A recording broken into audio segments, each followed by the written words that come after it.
오늘 본문은 에브라임 지파의 심판에 대해서 말씀하고 있습니다.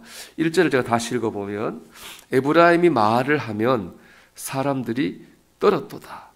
그가 이스라엘 중에서 자기를 높이더니 바알로 말미암아 범죄함으로 망하였거늘 그랬어요.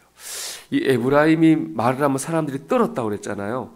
에브라임 지파는 이스라엘 12지파 중에 제일 힘이 센 지파예요.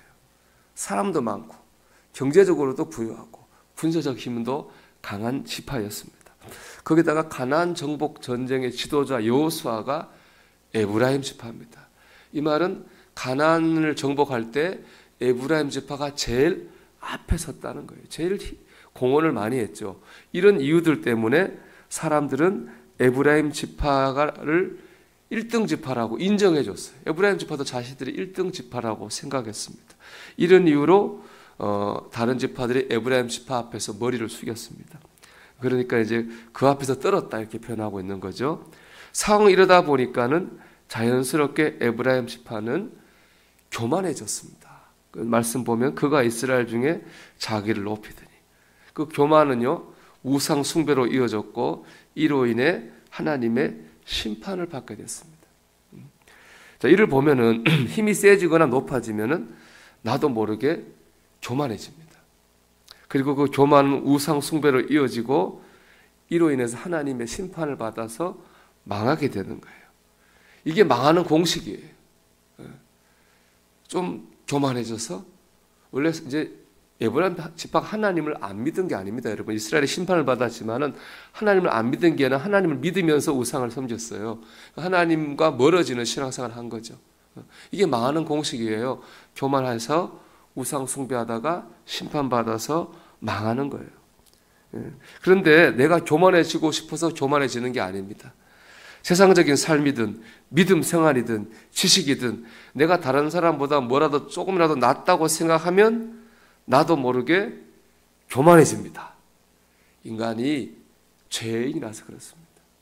우리가 죄인이라 뭐가 좀 더 남보다 낫다 싶으면 에브라임 지파처럼 나도 모르게 교만해지는 겁니다. 그러다 하나님의 심판을 받게 되는 거죠. 그러니까 나도 모르게 교만해져서 망하는 길로 가지 않으려면 어떻게 해야 되겠습니까? 의식적으로 낮아지려고 해야 됩니다. 이게 너무 중요한 신앙생활의 팁이겠죠. 높은 뜻 수인교회를 개척하신 김동원 목사님은 원래 청량리교회 출신입니다. 그 김동원 목사님이 그 청량리교회 부목사가 됐을 때 그 교회에서 30년 넘게 목회하신 목사님이 은퇴를 하고 새로운 목사님이 오셨대요. 근데 새로운 목사님이 뭐가 잘못했는지 안 맞았는지 시끌시끌했나 봐요. 김동원 목사님 보기에도 안 좋았는지 은퇴하신 원로 목사님 찾아가서 목사님 이러면 되겠습니까? 목사님 좀 나서야 되지 않겠습니까? 그렇게 얘기했답니다. 그랬더니 그 원로 목사님 하신 말씀이 그러더래요. 김 목사, 원로 목사가 안 되게 하는 힘은 있어. 그런데 되게 하지는 못해. 그런 얘기 하더랍니다. 안 되게 할 수 있어. 되게는 못해. 그 30년 넘게 목회를 잘 하셨으니까 그 교회에 영향력이 있겠죠. 그 영향력으로 담임 목사님이 지금 하는 일을 어느 정도 가로막을 수 있다 이겁니다. 그러나 뭔가 새로운 일을 해낼 수는 없다는 그런 얘기를 해요. 그러면서 개입하지 않고 뒤에서 기도만 하셨다고 하더라고요. 또 하나 그분이 전도사로 있을 때 그 교회 그때 교육부장은 그 장로님은 그 청량리 교회에서 헌금을 제일 많이 하던 장로님이었다는 영향력이 당연히 있겠죠. 이 김동원 목사님이 부탁을 했습니다. 당회 때 발언을 해서 교육부에 뭔가 도움이 되도록 예산을 좀 넣을 수 있도록 발언을 좀 해주세요. 안 했대요. 그리고 그분한테 하는 말이 전도사님 저 같은 사람이 교회에서 말을 많이 하면 안 됩니다. 그러더랍니다. 저 같은 사람이 어떤 사람이에요? 헌금을 많이 해서 영향이 있는 사람이죠. 영향이 있는 사람이 말을 많이 하면 안 된다는 거예요. 참 원로 목사님도 헌금을 가장 많이 한 장로님도 자신의 힘을 내려놓고 낮아지려고 했습니다. 여러분 기독교 역사를 보면요. 기독교가 힘 자랑을 하면 꼭 타락을 했어요. 대표적인 게 십자군 전쟁입니다. 반대로 교회가 자기를 내려놓고 낮아지려고 할 때 하나님의 역사가 나타났어요. 예수님이 그랬잖아요. 하나님의 아들이라고 하는 그것을 내려놓고 사람의 입을 먹고 몸을 입고 연약한 죄인으로 낮아지셨잖아요. 그럴 때 하나님의 구원의 역사가 나타나게 된 겁니다. 여러분, 내려놓고 낮아질 때 하나님의 역사가 나타납니다. 제가 오늘 말씀의 제목을 우리가 의식적으로 해야 할 일이라고 정했습니다. 우리가 의식적으로 해야 될 일이 바로 이겁니다. 자꾸 의식적으로 낮아지려고 해야 됩니다. 왜냐하면 우리가 죄인이라 가만히 있으면 저절로 높아지기 때문에, 교만해지기 때문에 나도 모르게 우리는 어떻게 하면은 낮아질 수 있을까?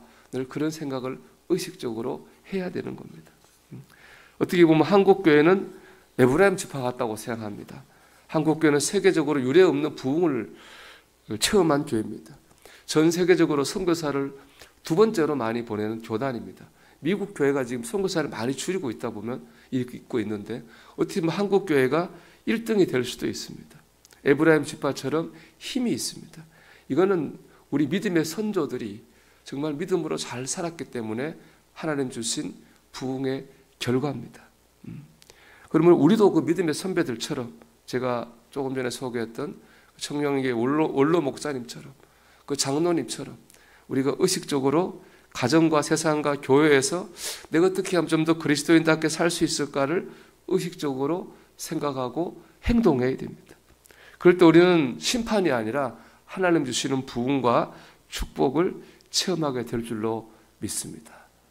사랑하는 여러분, 오늘도 선자리에서 의식적으로 어떻게 하면 내가 하나님 그리스도인으로서 하나님 기뻐하는 삶을 살 수 있을까?